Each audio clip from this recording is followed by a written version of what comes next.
নমস্কার বন্ধুরা, আমি তন্ময় আর আপনারা আছেন ইনফরমেটিভ তন্ময়ের সাথে।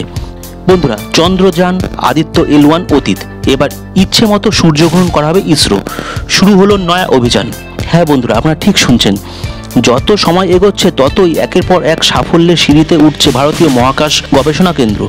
ইতিমধ্যে চন্দ্রযান 3 থেকে শুরু করে আদিত্য L1 সহ আরও বেশ কিছু মিশন পরিচালনা করে শুধুই মাত্র ভারতেই নয়, গোটা বিশ্বের কাছে আলোচনার মূল কেন্দ্রবিন্দুতে ইসরো।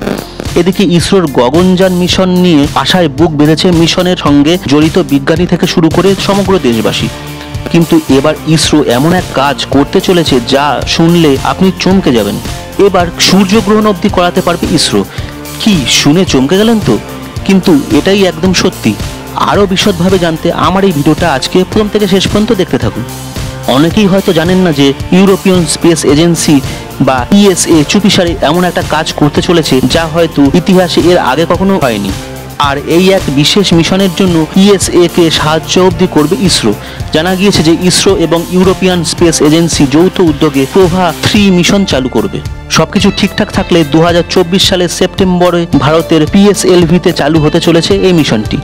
এই উদ্ভাবনী মিশনে দুটি ছোট উপগ্রহ রয়েছে, একটি করোনাগ্রাফ এবং একটি অকালচারেটর, যা প্রায় 150 মিটার দূরত্বে উড়বে।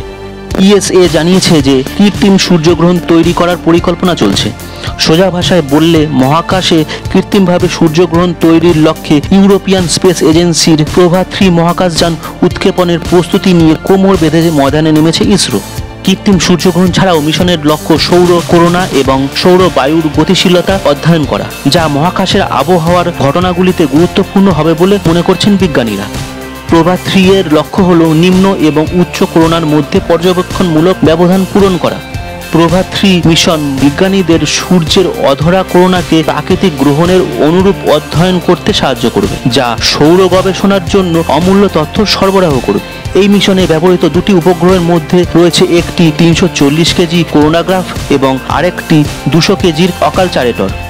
তাহলে বন্ধুরা, জানতেই পারলেন যে এবার সূর্যগ্রহণও কৃত্রিমভাবে হবে। বন্ধুরা, আজকের এই ভিডিওটা আপনার কেমন লাগলো কমেন্ট করে অবশ্যই জানাবেন। ভিডিওটা ভালো লাগলে একটা ছোট্ট লাইক দিয়ে দেবেন, আর চ্যানেলে নতুন হয়ে চ্যানেলটা সাবস্ক্রাইব করে নিয়ে বেল আইকনটাকে অন করে দেবেন। তাহলেই আমার পরবর্তী সমস্ত ভিডিওর আপডেট এবং নোটিফিকেশন চট করে আপনাদের মোবাইল স্ক্রিনে পৌঁছে যাবে।